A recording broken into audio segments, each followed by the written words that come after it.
राम राम सीताराम,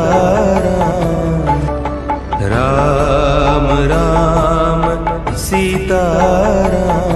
भारत के रामेश्वर और श्रीलंका के मन्नार के बीच चट्टानों की उथली हुई चेन है, जिसे भारत में राम सेतु कहते हैं। जहाँ भी देखेंगे तो छोटे पत्थरों की ऐसी श्रृंखला नजर आएगी जो किसी समय पानी में तैरती थी। नासा की जो तस्वीरें आई थी उसमें ये श्रृंखला साफ नजर आई थी, जिसे हम राम सेतु कहते हैं। राम सेतु आस्था का वो सेतु जिस पर श्री राम चले, आस्था का वो पुल जिससे होकर भगवान राम ने लंका पर चढ़ाई की और रावण का वध किया। जिस सेतु का जिक्र रामायण में है, जिसे टीवी सीरियल में देखा गया है और जिसका जिक्र रामायण कथाओं में है। अथाह समंदर के बीच मौजूद जिस राम सेतु से जुड़ा हर रहस्य, हर सच लोग जानना चाहता है, जिसको लेकर अब भी रिसर्च जारी है। आज इस राम सेतु के धर्म, इतिहास और विज्ञान से जुड़ी आस्था को वैज्ञानिक सबूतों की कसौटी पर रखेंगे। आज भी मौजूद है सबूत। राम सेतु तमिलनाडु के पंबन आइलैंड को श्रीलंका के मन्नार आइलैंड से जोड़ता है। इस पुल की लंबाई लगभग 30 मील यानी 48 किलोमीटर है। हिंदू सनातन धर्म में आस्था रखने वाले इसी पुल को राम सेतु कहते हैं। त्रेता युग में प्रभु श्री राम ने अपने पत्नी सीता को रावण के साम्राज्य लंका से वापस लाने के लिए वानर सेना की मदद से इस पुल को बनवाया था। भारत और श्रीलंका के बीच राम सेतु अलग अलग 8 टापू के रूप में राम सेतु के सबूत के रूप में आज भी राम कथा की गवाही देते हैं। राम सेतु को आज कई नामों से जाना जाता है, जैसे नल नील सेतु, सेतु बांध और एडम ब्रिज। एडम ब्रिज का नाम भी कुछ प्राचीन इस्लामी ग्रंथों से आया है। अलग अलग थ्योरी।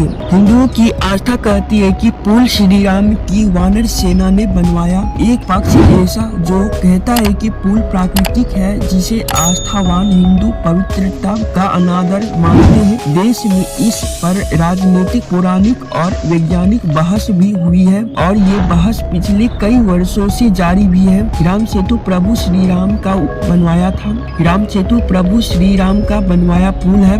ये कुदरत की कारीगरी, धर्म और विज्ञान जिसके बारे में क्या कहते हैं। हिंदुओं का मानना है कि इसे भगवान राम ने बनवाया था। मुस्लिमों का मानना है कि ये आदम का बनवाया ब्रिज है। साइंटिफिक कम्युनिटी का मानना है कि टेक्टोनिक मूवमेंट की वजह से यहाँ समुद्र उथला हुआ गया है। माता सीता का हरण करने वाले रावण का वध करने के लिए जब भगवान श्री राम लंका पर चढ़ाई करने पहुँचे तो उनकी रास्ते की सबसे बड़ी चुनौती थी ये समुद्र। श्री राम ने पूजा किया, तब फिर भी समुद्र देव ने रास्ता नहीं दिया। तब वो क्रोधित होकर समुद्र को सुखाने के लिए जिसे ही तीर धनुष उठाए, तब ही समुद्र देव ने प्रकट होकर नल और नील को ये श्राप मिला हुआ था कि वो कोई भी वस्तु समुद्र में फेंकने। वाल्मीकि रामायण में युद्धकांड के रक्षे सर्ग में राम सेतु बनाने का वर्णन 36 श्लोकों में विस्तार से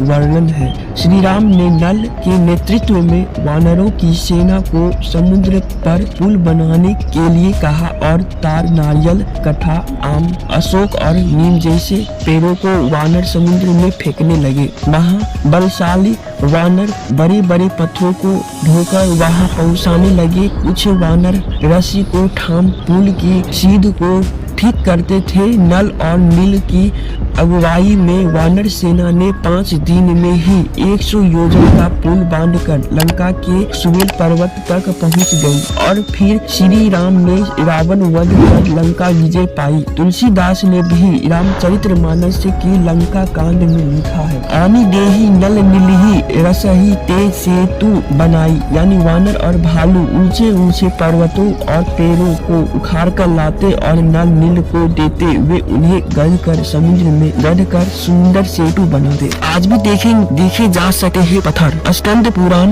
पुराण, विष्णु पुराण, अग्नि पुराण, ब्रह्म पुराण और कालिदास की रघुवंश में भी राम सेतु या नल सेतु का जिक्र हुआ। भारत के रोम रोम में